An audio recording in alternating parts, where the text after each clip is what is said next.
Hello, my name is Teniola, an MBA candidate at Duke University's Fuqua School of Business in the class of 2026.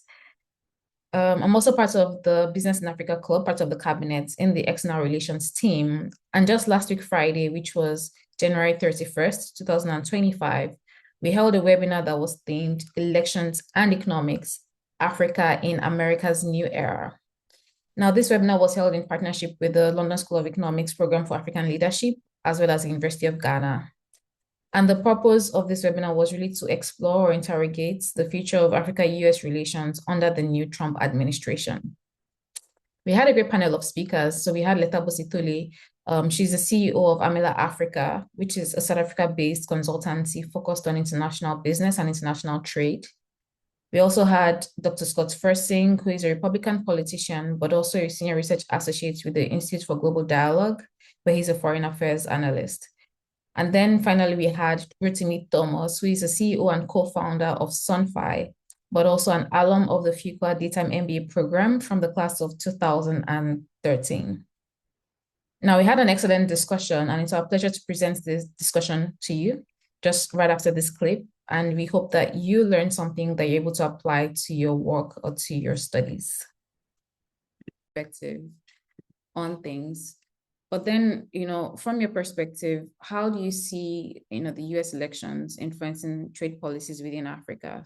Now, we have the de facto trade agreement or policy between some African countries and the US, which is the AGOA. I don't know how many of us are familiar with it. It's the African Growth and Opportunities Act. And it's been in the spotlight for, I think, about a year now, because there's been some discussions about renewing AGOA, but somehow that did not manage to happen before the end of the last administration. It was extended, I think, for a year.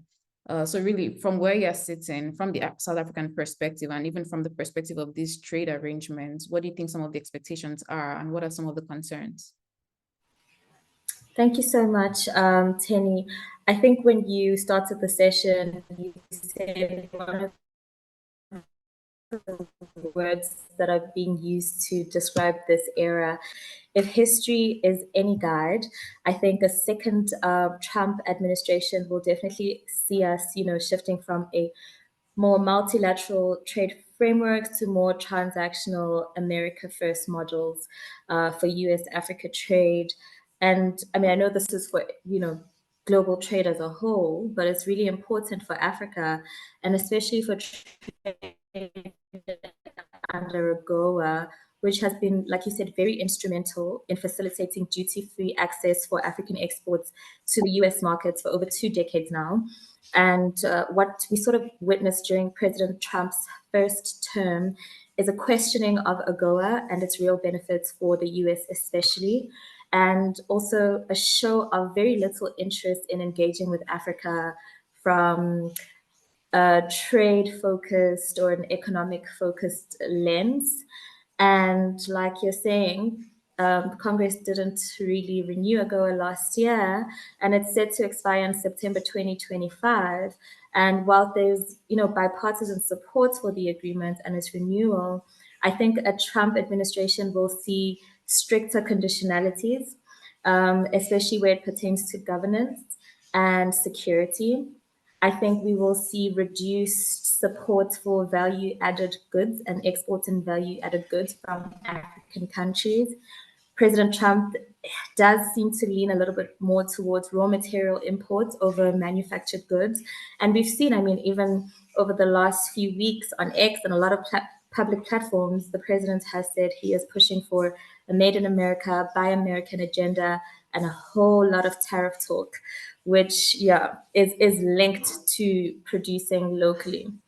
So yes, I think it's, for many African, maybe even South Africa, I think we will see narrower economic engagements with the US. And I know that's a very loaded statement to make. And perhaps a shift towards, I don't know, initiatives around counterterrorism or security, as opposed to economic and investment initiatives. And certainly a lot of cuts in terms of US-funded trade facilitation programs, which will really be a serious hit to the African SME market, which is really big. But what programs will continue, what programs won't continue.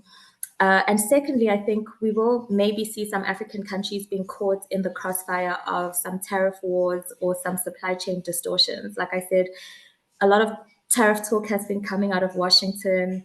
You know, within weeks of returning into office, we're already seeing some or the suggestion of the proposal of a new wave of tariffs targeting, and especially China, which is an important trade partner for African countries. So I think indirectly, some of these tariffs will affect African supply chains and definitely African exports. But yeah, I think these are some of the key things to look out for and some of the changes that we might see with this new administration. I do want to say, though, that whilst I think economic nationalism and protectionism is terrible for international trade, in the long term, I want to echo some of the sentiments of the WTO's Director General when she was in Davos in an interview with CNN. She said, you know, global trade has been very resilient and it's been doing a lot better than it was before COVID even. And so maybe there will be disruptions and maybe protectionism is on the rise, but we are also seeing that people are exploiting trade opportunities with other trade partners. And that might just be the case for African businesses and policymakers going forward, exploring trade and investment relations with other trade partners and investment partners. Absolutely. Thank you for that. And you're absolutely right, because with trading services, you've seen a lot of growth in the past couple of years. And when, when tariffs are being discussed, often they forget about services, to a large extent. So that's an opportunity that definitely African countries can explore more. But regarding the way, Washington is thinking about Africa nowadays, Scott, I'm coming to you with this question. I listened to almost every single statement and speech that the current president Trump made during his campaign period, and even since he's been sworn into office. There's not a lot of mention of Africa, almost, I think you can count how many times he's mentioned Africa. It doesn't seem to be very high up on his priority. So there have been some attempts to try to estimate the direction based on what he did in the last administration, but it's clear that this time is going to be different. A lot of things are going to be more radically implemented. So do you have some comments on how, Washington seems to be approaching Africa this time around? Yeah, no, I think a lot of good points. And if you did follow what basically his campaign into what has occurred the past 10 days, we were speaking about before, he's really, they've hit the ground running. It's a different time, the second administration. First time was a lot of question marks, but I think it's pretty clear by his statements since last Monday, since inauguration, and other key individuals like Secretary of State Marco Rubio. So we used to call him Senator Rubio, but Secretary Rubio has made it clear that this America First policy is really going to guide our foreign interactions with various countries. So yes, unfortunately, Africa is down the list. If you even analyze the first 20 phone calls Secretary Rubio made, I think one country was on it. Technically, it was Egypt to deal with Israel. None of the other 53 African countries. So, but what we have to do is really read in between the lines. And you mentioned transactional. Most of these appointments are business, multi-billion-dollar business men and women, people that are used to that mindset. And these executive orders are basically, it's almost like going back to scratch as a small business owner myself. Is okay, where are we spending our money? America has a $36 trillion in debt deficit. We need to really see, are we getting our return on investment for our actions domestically and also overseas with our trade partners, and there's military spending or things like that. So it is that America first, and we're gonna see that. Basically, they want to get a better understanding. They're now reviewing. If viewers haven't seen the news, they're doing a review of pretty much all foreign assistance, foreign aid, foreign trade that reports are due by the first of April. So essentially, those departments need to prove that what they're doing or where American money is being spent is giving results. And Rubio, in his being sworn in confirmation, just basically laid out, I think, a nice 3 pillars to sort of guide American foreign policy and foreign trade. Is it making America safer? Does it make America stronger and more prosperous? So can you, when you're looking at certain trade agreements or certain bilateral, multilateral deals, does it check those 3 boxes? So Trump himself is a deal maker. He loves to get involved in certain deals. So I wouldn't see any change there. I'm expecting a lot more emphasis this term on Prosper Africa, because that was something that he set up himself in 2019 and has been quite successful over the last 4 years, even during the Biden administration. Very clear to connect those dots. The ability to take 19 separate government, institutions and agencies and get them under one umbrella to set up various trade and business partnerships has, I think, been instrumental. So we're going to see a lot more emphasis on there rather than USAID. Unfortunately, I don't think humanitarian aid is going to be cut in various. America does provide about 40% of global humanitarian aid. We probably likely will see cuts there and being put more into things like Prosper Africa or Millennium Challenge Corporation, one where we could see the investments and the value. It checks, okay, American companies are doing well, but also, there's prospering, both sides are prospering in that regard. Yeah, thank you for that. And I mean, building on that, Rotimi, so you already mentioned that some of the new policies that have been implemented are already having some effects. I know with the freeze in foreign aid and maybe to a lesser extent, grants, or even to a greater extent grants, it will have some effects on the energy markets in Nigeria and in Africa, because I know that there were some projects that were really targeted at financing, energy projects. But let's just hear from you, what things are looking like from the Nigeria perspective as far as this new administration goes and some of its new policies. Yeah, thanks, Tenny. And if you can't hear me for whatever reason, just let me know, because the internet's a little bit shaky.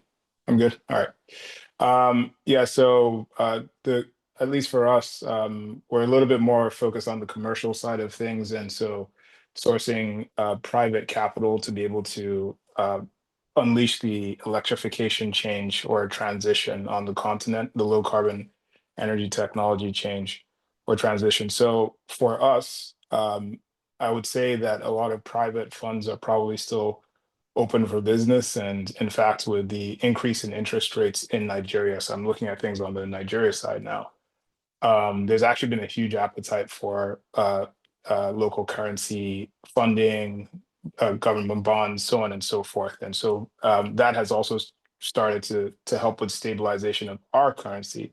But when the American currency is strong, and obviously if interest rates for whatever reason go up, not sure whether it's inflation that triggers that or whatever the case may be, you'll have a flight of capital back towards the US. And so those types of a lot of policies that will make America a lot stronger, I just have to put it out there. Well, obviously, the bottom line is it's going to suck away capital from everywhere else. And unfortunately, the way that we've managed our country is such that we're basically a price taker and we're a supply of capital taker as well. So if capital flight moves towards the US, then everywhere else suffers. And I think, unfortunately, the African countries are lower on the rung in terms of what piece of that pie gets left over for you. But I am optimistic that there are, while this administration has changed, there are a lot of very commercially, this is the most capitalist society in the world. So it's very continuously looking for opportunities. And I think maybe what we might see is like stronger American companies kind of start to look outward again, because the market is huge, but there's also this expansionist mindset that we're hearing about, perhaps then leads to American companies becoming more aggressive and wanting to actually go out and compete again because they're being re-strengthened. So I'm trying to take the bright side of things here. We've built a business that says, if we are able to leverage grants to create a greater good, then we will do so in terms of piloting things, experimenting, and so on and so forth. But it's never a good business policy to solely be reliant on grants, because this exact type of thing happens and you're dead in the water. So we are still pursuing some of these World Bank grants and so on and so forth, and they've been extremely helpful for many lives on the continent.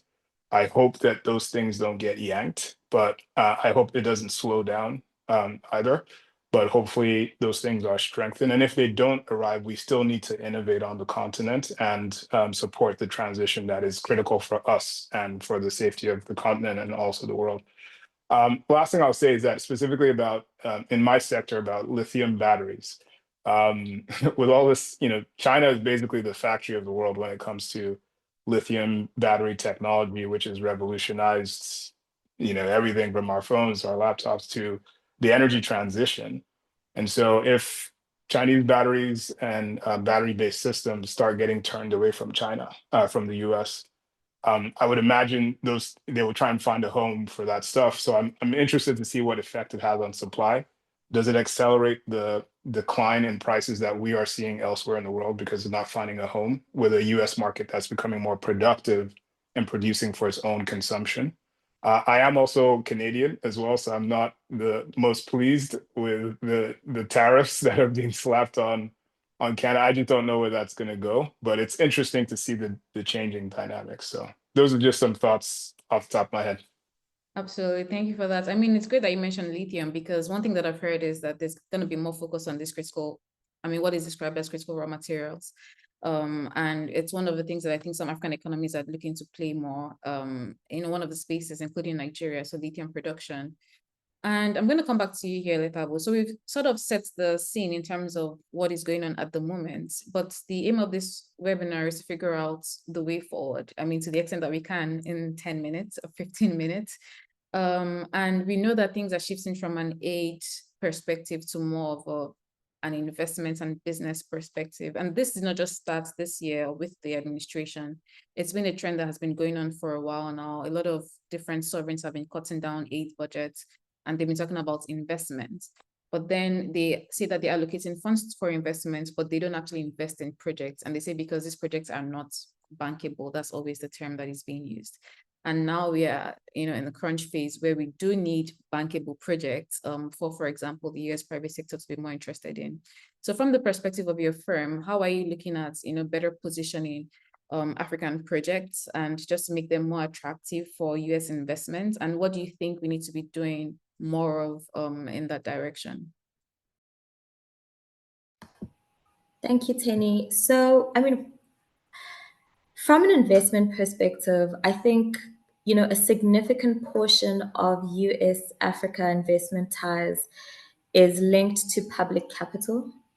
And I think that has been quite a challenge because we've maybe gotten too comfortable with aid funding and public capital, whether it be loans or grants. But public capital is generally more flexible and doesn't rely on bankability or de-risking projects as much as private capital does. But it also comes with a lot of political strings attached. It does create unequal power dynamics and a lot of external dependency, which is what I think Rotimi spoke to now. And, when people pull out, I know in South Africa, for example, the healthcare sector has been in a frenzy because of just what happens if, aid is stopped.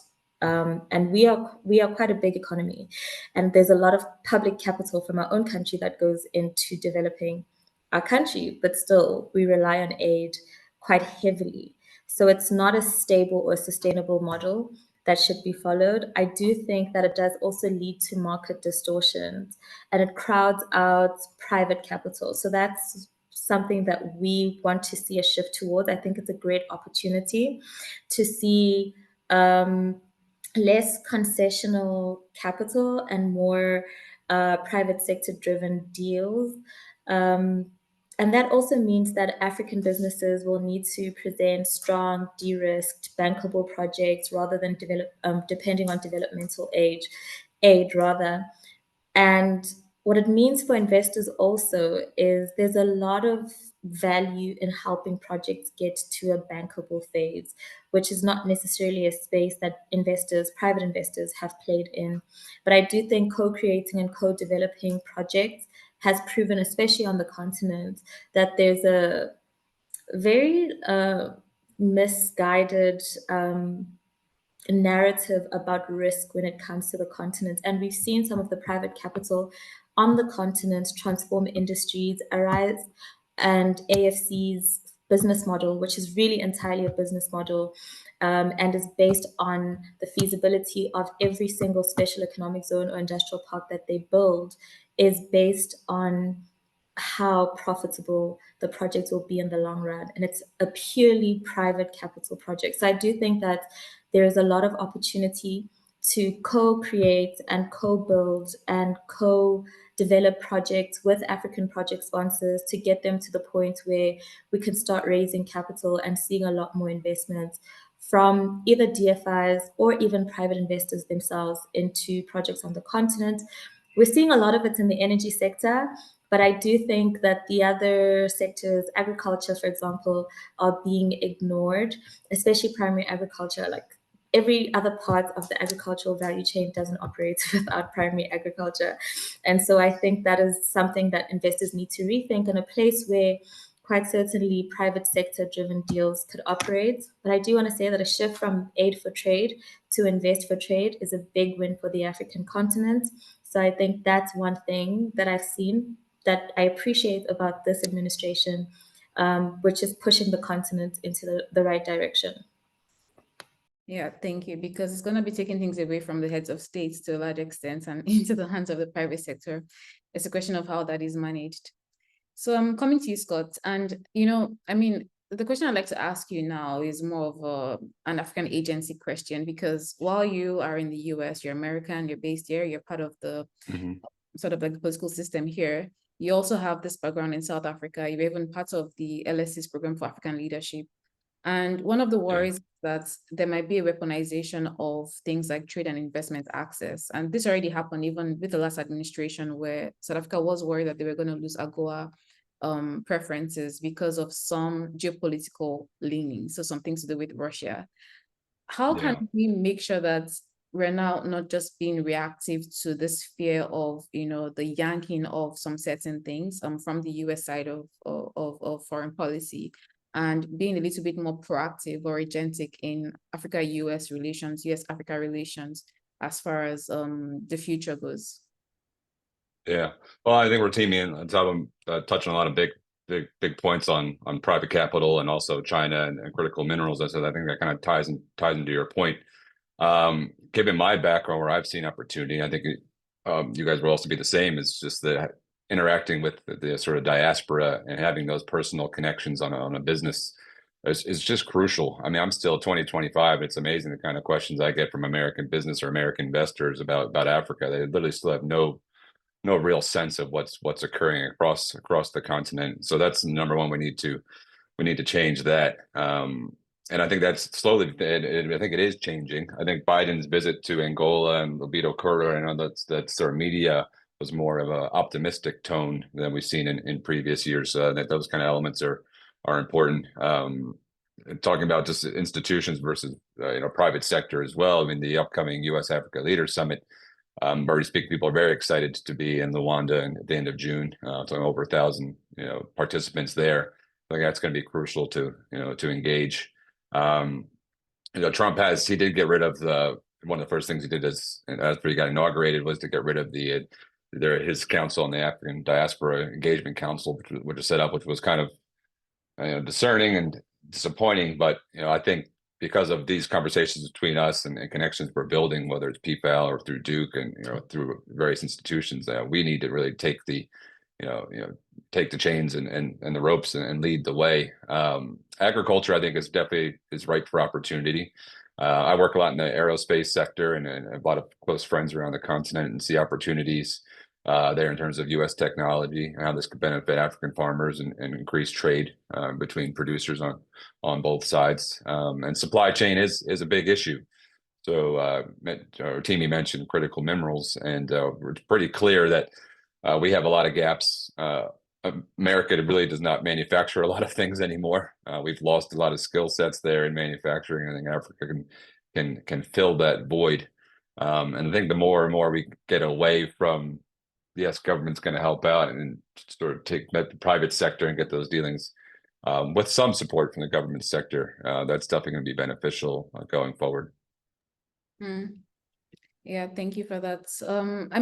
The points just made segued very nicely to what I was going to ask Rotimi, and it's sad to hear about the council, because they did come to Abuja, I think, just before the end of the last administration. I think it was in July last year. They were doing like an Africa engagement tour, so they went to a couple of different countries, but they weren't able to do much before that council was dissolved.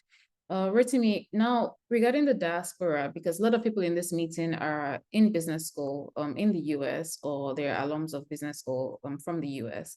And a lot of people are struggling with Africa, US, in the sense that they're coming from African countries and now studying in the US. And even though typically pursuing US-based careers in many different industries, they still have some sort of interest or a level of interest in impacting things back home. And I feel like with the tone and the direction of this new administration, the diaspora is going to play even more important role in really guiding, say, Africa-based businesses on how to navigate US connections. So what would you say to that? What are some of the practical things that we can be doing going forward to just strengthen ties, business ties between Africa and the US? Yeah, great question. The US is one of the best factories in the world when it comes to generating capital and value. And obviously, that's been done by building a lot of valuable things for their population and, quite frankly, for the world. So the fact that those dividends exist in that continent and that country, sorry, and that so many diasporans are there, what are we doing? We should be building the bridge.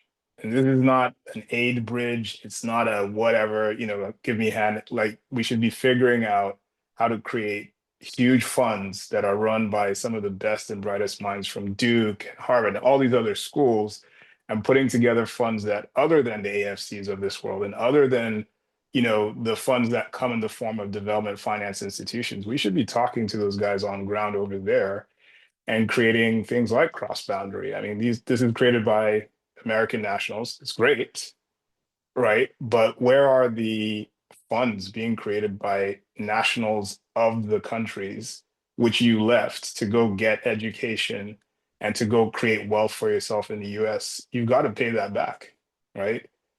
You don't have to come suffer on the ground, which is what everyone's afraid of. Oh my God, I'm not sure if I want to go back to Nigeria. I'm not sure if I'll get out again, because everyone's got, their own various things that they're running towards or running away from. But there is a beautiful bridge that can be built once we use the experience and the credibility, the fact that you can walk into the room on Wall Street and this guy knows you because he built that model with you and he sweat through that process. That creates a tremendous advantage. And if there's people over there creating structured funds and that are built for purpose to go back and search for bankable projects, we will recognize bankability in our context when we see it, right? It is much harder for Scott, no offense, right? Like, it's really hard for you to kind of sit over there and be clear about what bankability looks like. You're relying on someone else to help guide you through that system. So we really have to be the guides, because there's a lot of capital over there. But we also have to be very disciplined about getting certainty in returns, right? It doesn't matter whether you're American, Chinese, or whatever, all investors want certainty, right? And so we have to be working to build that bridge that creates the flow of funds into certainty of projects, and then you have this bankability, and then you have the scalability and repeatability. If we can manufacture that factory of bankable projects, because we understand the context, the risk, and so on and so forth, and we can navigate those things a little bit better with connections, so on and so forth, I think that will be great. I also think we should make it safer for diasporans to dip their fingers or their toes back into the water. We have a huge, massive brain drain that's going on right now that cannot be reversed. And one of the reasons it will not be reversed is because, we don't have something, for example, similar to what maybe the Israelis have, that say, or the Chinese, where they encourage you to come back and they make it a soft landing for you to do so. And so a lot of the brain drain that is ongoing will never be reversed, and that is a blight on the continent and the country as well. So I think we need to tackle those two things. We need more capital that is being guided towards bankability by nationals of these countries, or even if you're not a national, someone that understands the terrain very well. But I do think there's a lot of funds in the US that they keep coming in the VC industry. We keep talking to venture investors. Our investors are American, right? And there's appetite, but when they don't have clarity and certainty of returns or the scalability, I can just invest in someone in Silicon Valley or New York. I can get really good returns. So why do I need to take that risk? So I think we just need to be pragmatic about it. Yeah. So Does that help? Yeah, we need to put the corporate finance, accounting, and finance courses that we're taking to good use by really helping our company, like you said, African projects, African investors with bankability, and because we understand better what US investors might be looking for being based here for the studies. So thank you for that. We're going to be taking questions in just a bit and contributions. So I can see, Dayo, that you have your hand raised. I'm going to come back to you, I think in a few minutes. So, I mean, a final round of questions to our panels. And if you have questions, please, you can type them in the Q&A, or you can raise your hand and we'll see if you can ask them directly. Now, Lethabo, on the Africa side of things, it's not like we're stagnant. There's been the launch of this free trade agreements, the AfCFTA, if you're familiar with this, African Continental Free Trade Area Agreement, and it's been, the implementation has been accelerated. And the idea is to make Africa a single market, so not the fragmented individual 54 markets, but a single market that should be a bit more attractive for investors, both on the demand and the supply side of things. And with the AfCFTA now, I'm trying to link that to some of the opportunities that may be opening up newly from the different markets, whether it's the US market or the global market. How would you say young African professionals and entrepreneurs should be positioning themselves? One of the fantasies I had, coming here was to eventually start to help with market access for African products here with the large retailers. But then what are some of the proactive and pragmatic steps you feel that African professionals can start to take to link the opportunity of the AfCFTA to the opportunity of a market like the US? Thank you so much, Tenny. I mean, as we all know, Africa is home to the world's youngest and fastest growing population group. So there's no doubt in my mind, and quite frankly, there shouldn't be any doubt in anyone's mind, that the future is young and the future is African. Whether you're talking about consumers or workers, the future is African. And I think maybe not always look, I don't want to really look to the opportunities, but I do think that a narrative change is needed on the continent when it comes to opportunities in Africa and opportunities for African and investment into both, right? I think young Africans have sort of bought into, that aid for trade, you're going to get a grant, USAID is going to come up with a program, MasterCard Foundation. We've really started presenting Africa as a development case as opposed to a market opportunity. And I think that's, to a very large extent, a disservice to ourselves and our continent.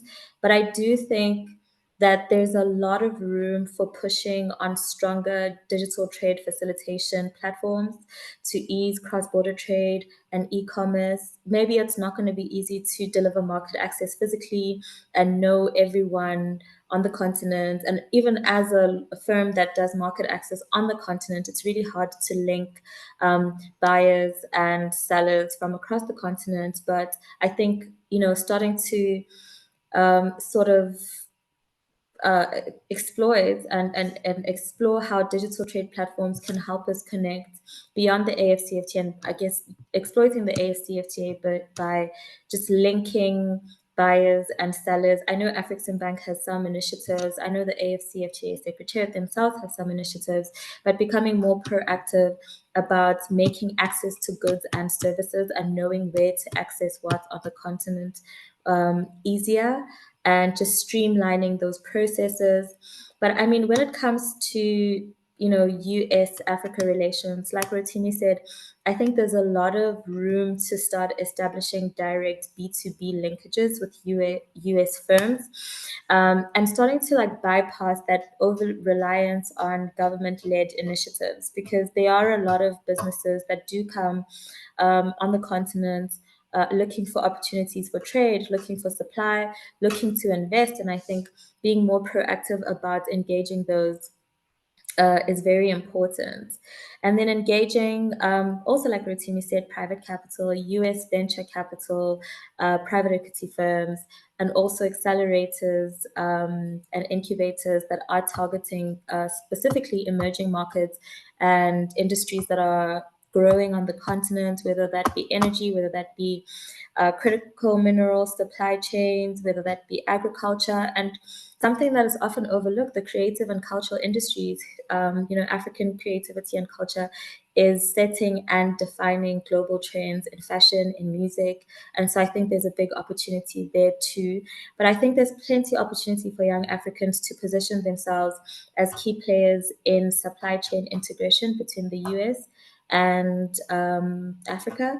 And, EV, battery tech, agri-processing, digital services, but let's start pushing direct B2B partnerships or establishing platforms that do allow for people to push those direct B2B partnerships in, a safe and secure. I think trade is about trust. A lot of the time, it's really about trust and knowing that, somebody on the other end is vetted and somebody on the other end is vetted.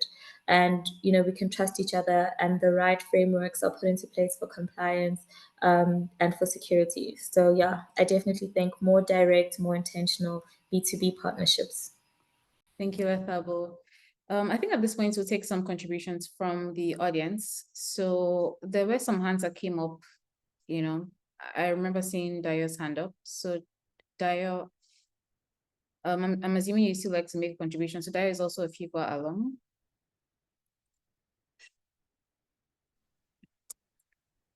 Hi. So can you hear me? Yes, we can. All right, great. So great session so far. I have learned a lot. And as a Fuqua alum, I have made it my my own little project to ensure that I create structure and create a playbook for Africans to get into top MBA schools and be able to leverage all the mistakes that we made and the solutions that we have for them to ensure that they have few hitches, right? So I'm in touch with Rotimi via group, and I just wanted to give a little contribution towards what he said. And something that I've seen is that Africans are willing to return. The only question now is that they do not want to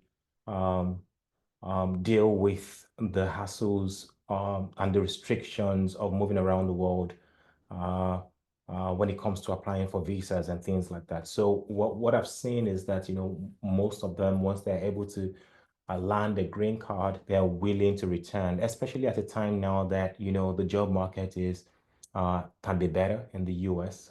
There are lots of them that are willing to return. And on the African side as well, we're talking to a couple firms who are also willing to accept these guys that are trying to return. So it looks like, this whole ecosystem is about to reset itself. And if all of this stay just like I have described, then maybe we might be able to see a good shift in the market as regards Africans being properly trained and coming back to handle business and set the continent on the path to greatness.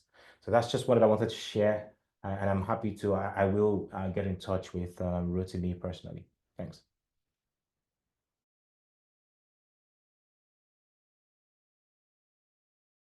Oops, I was muted. I was saying thank you for that, Dayo, for that contribution. There's interesting diaspora side of things to, like you said, to return. Lola, you have something to contribute? Yes, please. Hi, everyone. Thank you so much for this super insightful session so far. I really enjoyed listening to the thoughts and the contributions. I have a question about Dirty December, right? And Rotimi, you might be able to help me sort of give an insight into this. We have talked about the role of government, right? So public policy. We talked about businesses, private sector. What would be the role of individuals? In my understanding of Dirty December, for instance, it feels it's just something that came up on social media. Individuals or like citizens just came up together and just came up with this concept, right? In the sphere of the public policy is sort of messed up. Our African leaders seemingly are not finding ways to come together to make the continent work, where we don't have to depend on developed countries, and just like one of the speakers said, presenting ourselves more as development candidates rather than investment candidates, right? How do you think ideas or initiatives like Dirty December can be strategically positioned to attract diasporans, not just for a time of festivities, but things around actual investment within the continent? Yeah, no, it's a great question. Actually, after I said what I said, and then as I was thinking about it, like a whole business plan actually came to my to my mind. If, for example, right, if there's a concept of like guarantees or performance guarantees which we apply in commerce, right? So almost it sounds like there's this, I don't know whether moral hazard is the right game or something to talk about, but it sounds like it's probably not the right one, but like someone that leaves the continent, the fact that they, especially if they do it by themselves, right? We all know the hell that they go through to get there.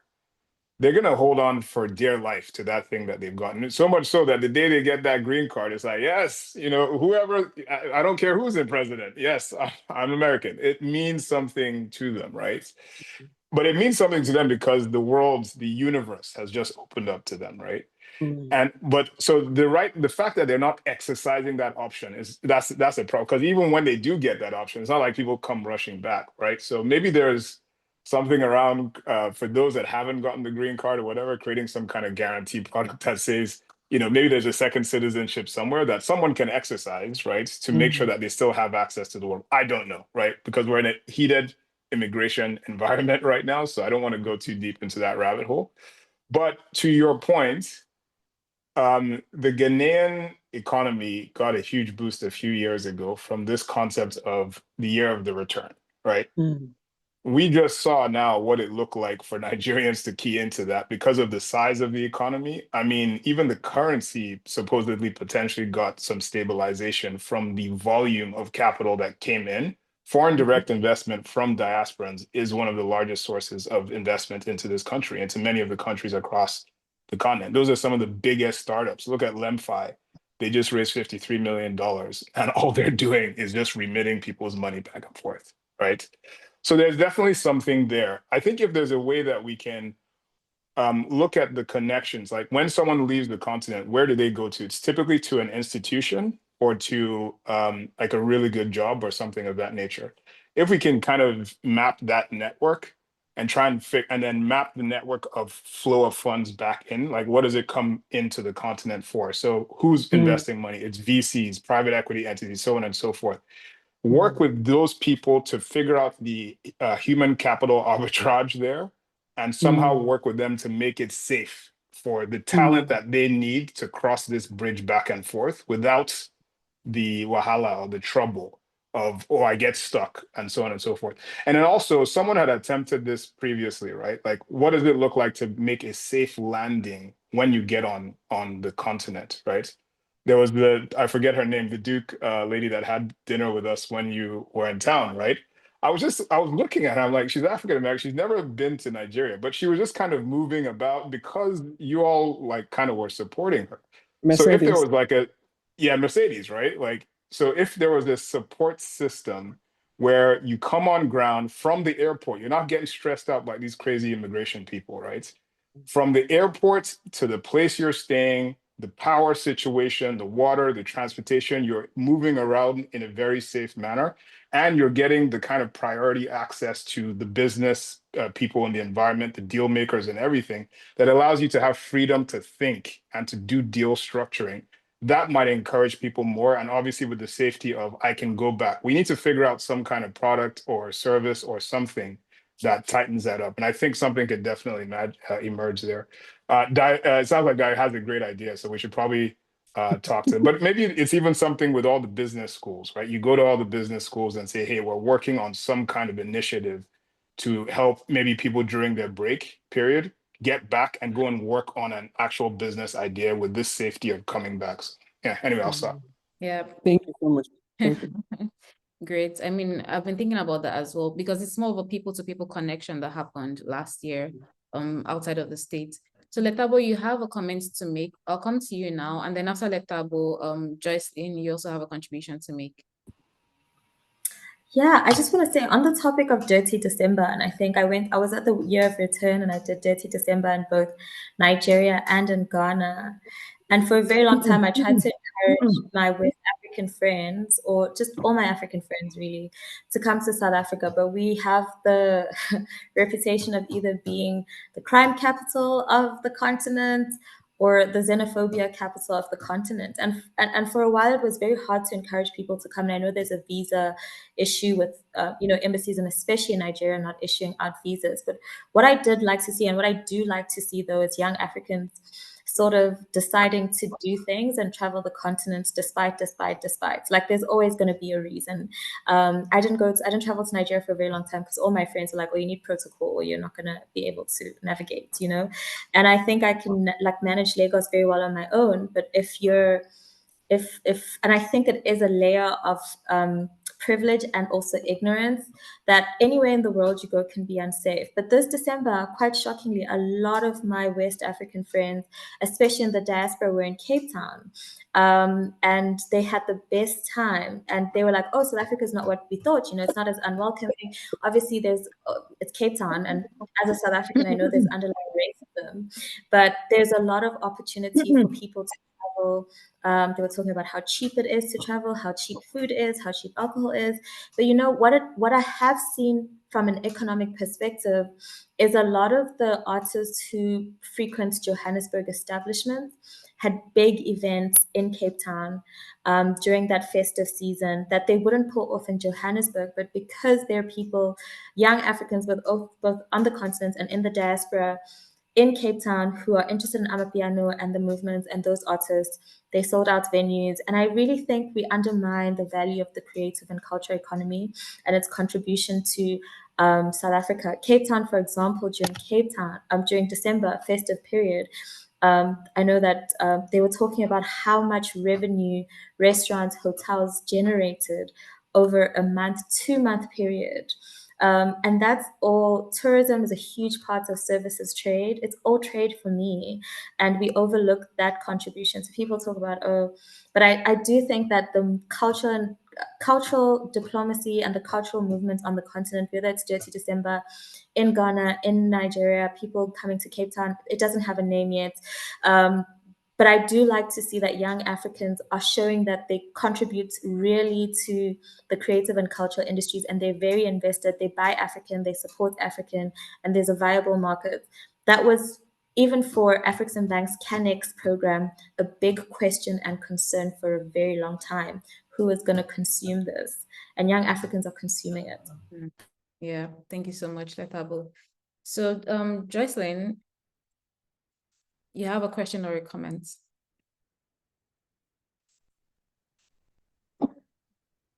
Thank you, Tenny, and thanks to all the panelists for the great session. I don't know if it is a question or a comment. It's a mix of both. We've talked a lot about what we can do as individuals, but we all know that it is individual action is only come to complement policies action, because states, they have powers more than us individuals. It gets a bit frustrated to see how our micro states in Africa can't come together to create big projects together. And it has been demonstrated that on their own, it will be difficult for them to really spur development and take the continent out of poverty, except they can really come together to create big hubs. America now is interested in the critical raw minerals that we have a lot of them sitting on the continent. We know where most of these materials are seated, but what can we do to influence our policymakers to actually shift from exporting raw materials to creating manufacturing hubs in Africa? Because we have been exporting these materials for the past 100 years, it hasn't brought about any change. So the development is not going to come from exporting raw material, because that has been proven over many decades. So how do we influence? What is the role that we can play, maybe to leverage African businessmen and bring in also international investors to create like manufacturing hub. I'm thinking about like battery manufacturing hub in Africa, because we know now China is almost controlling 90% of the battery industry. And that is an industry that can also like give some power to the continent and put the continent on the negotiating table. Now the continent is nowhere very, very down there in the American agenda, because we literally do not have a negotiating power. We do not have a way to manufacture our raw materials, so we must export them to either China, America, or Europe, or anywhere. So it frustrates me some more each day. So I want to pick your brains on what we can do to really make that happen. Thank you so much, Justin. So Lethabo, I think you want to come in on this briefly. Sorry, I did raise my hand in error, but I can come in on it. Jocelyn, I do think that, there's a lot of capital that's going to be required to develop industrial parks on the continent, and even all the capital we have on the continent will never be enough to really fully exploit and fully develop industrial parks to process all of our mineral resources. And I agree with you that we want to see mineral and local beneficiation of resources, and especially critical minerals. But I do think that we are seeing in some parts of the continent, at least, progress in sort of the discussions and the collaboration. The government of Zambia and the government of DRC have signed an MOU to develop a battery processing production, SEZ, because they have, copper and lithium that are very important aspects. And, Afreximbank has supported them in financing the feasibility study. But I do think whilst it's slow progress, there is some progress that we can recognize. I'm not sure that there's anything we can do apart from advocating for better policies and also voting for better leaders. But yeah, there's a lot of work that is being done. Slow progress. I mean, even in South Africa, the narrative around PGMs is changing. In Namibia, the narrative around oil and gas and local content is changing. I do think there is a local beneficiation, local content revolution happening on the continent. It is slow. It has taken a very long time. But I think if you track it, you will see that there's progress. Industrial parks also require a lot of foreign capital, a lot of technology. And so there's a lot of investment promotion that will happen. Hopefully that is done in a responsible manner and in a way that balances out investor obligations and state sovereignty and state interests. Thank you, Lethabo. So we are getting close to the end of the webinar. I think Dai was going to make one more comment, but first of all, I wanted Scott to comment on some of the things that we have been discussing, especially this last part about the critical raw materials, because there is some indication that there is a lot of interest in it from Washington. So, I mean, I'm even involved in some projects regarding lithium.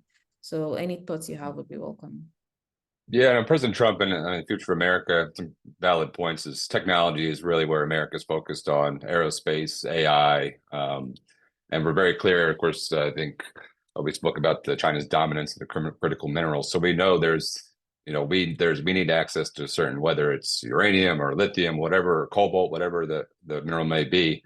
So I think on one hand, that's good for the African perspective. That does give some leverage in negotiations. And I fully agree with the earlier point. There needs to be more technology transfer. You can't just keep exporting raw materials. So I think you could say, hey, America, if you want, because it is going to be more transactional, if you want this material, you need to contribute to building, this plant or this educational initiative to help, create that technology transfer and raise the skills of local Africans. And I think because you've got like the G7 investment in Lethabo corridor, you can see some of the Lethabo mentioned the deals on mineral security. There's now something called the Mineral Security Partnership, which is a global initiative that includes some of the biggest countries in terms of raw materials that have access to that.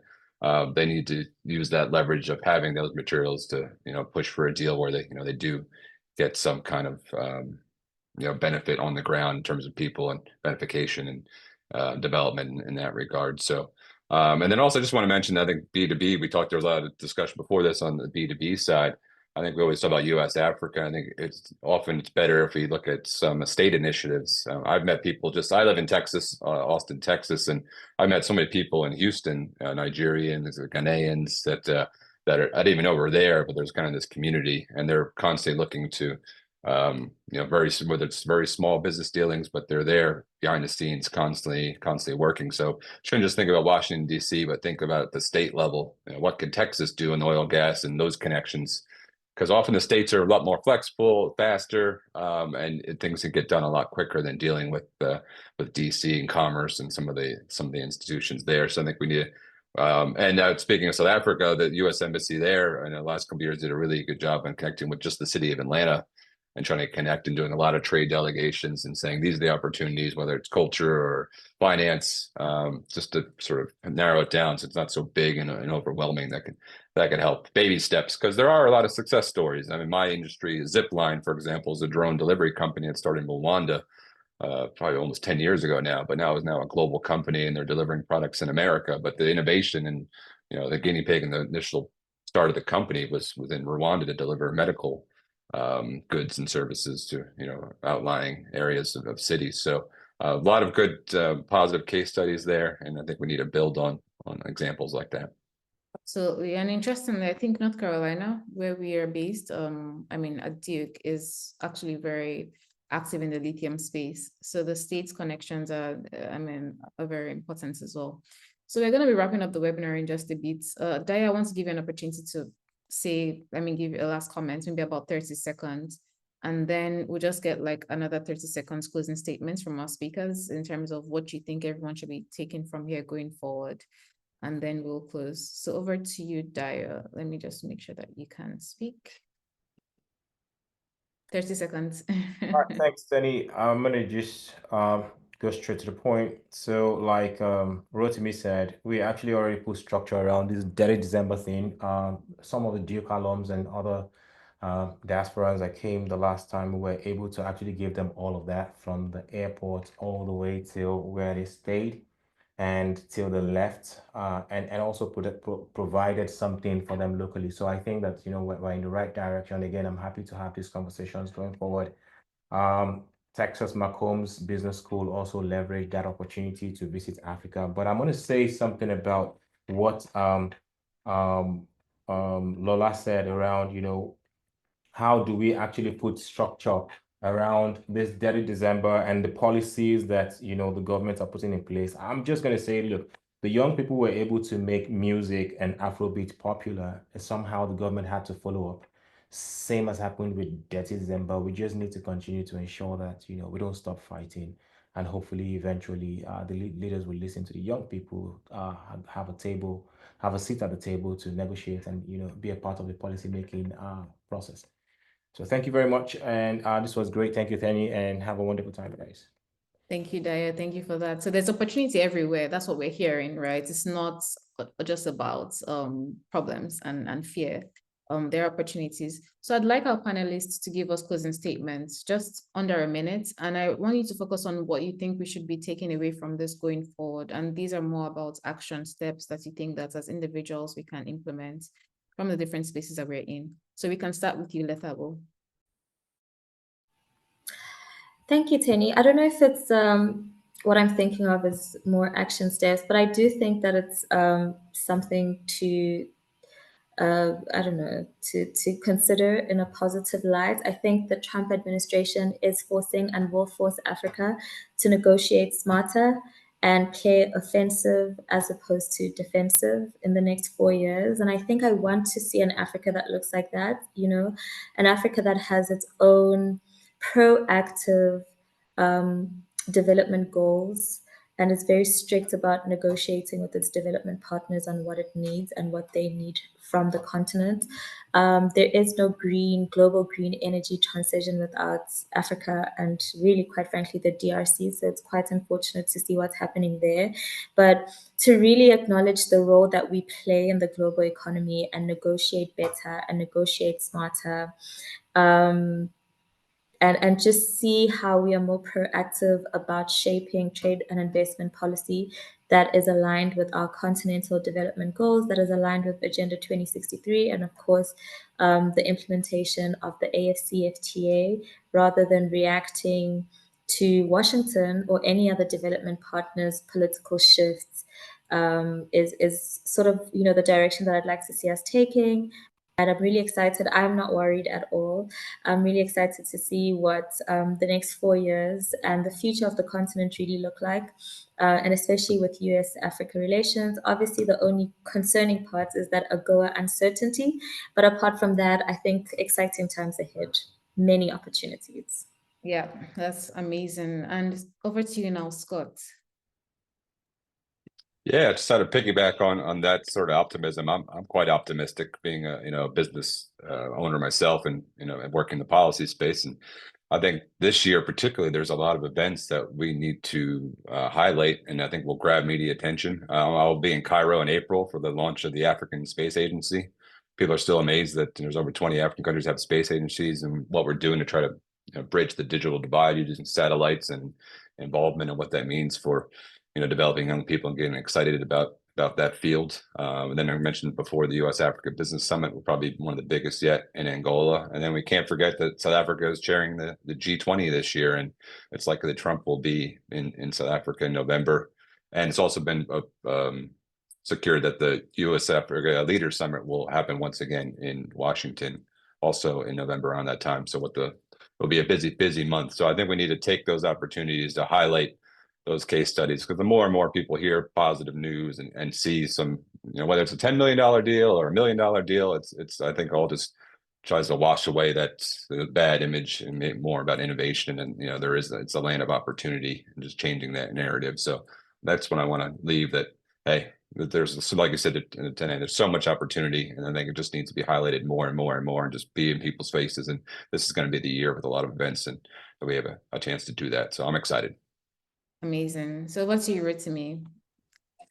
Yeah, so I'll just end by repeating what I said early on. My ask to everyone out there is that you be the bridge, right? Don't build a bridge to nowhere. I would say that, with all the skill sets that we have out there in the diaspora, figure out your skill sets, create your think tanks, get into the best companies that you can out there that have the combination of capital, technology, and know-how, and try and understand who the mirror think tanks are that you can either assemble, or whether because of your networks or whatever the case may be, assemble those networks on the other side, because you need the on-ground resources and people that can open doors, get stuff done, and execute in a way that you cannot. And then build that bridge between these two things, right? Capital has to flow, technology has to flow, know-how has to flow, and execution has to be done on ground.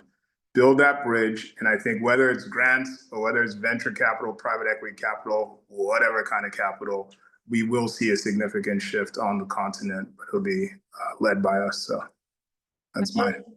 I mean, that's amazing. Again, I love the tone that we're ending with. There's opportunity. We just need to explore these opportunities and build these bridges and connections. So, I mean, we're at the end of the webinar. I'd like to say thank you to everyone for joining us. Again, this webinar is part of a series of 3 events in partnership with the London School of Economics Program for African Leadership. I think Tosin is in the meeting, and he's been our focal point from the LSE side of things, and also the University of Ghana, based in Accra, Ghana. Interestingly, I am alums of both institutions as well as Fuqua. So we hope that you join us for the next edition, which is going to be hosted by LSE.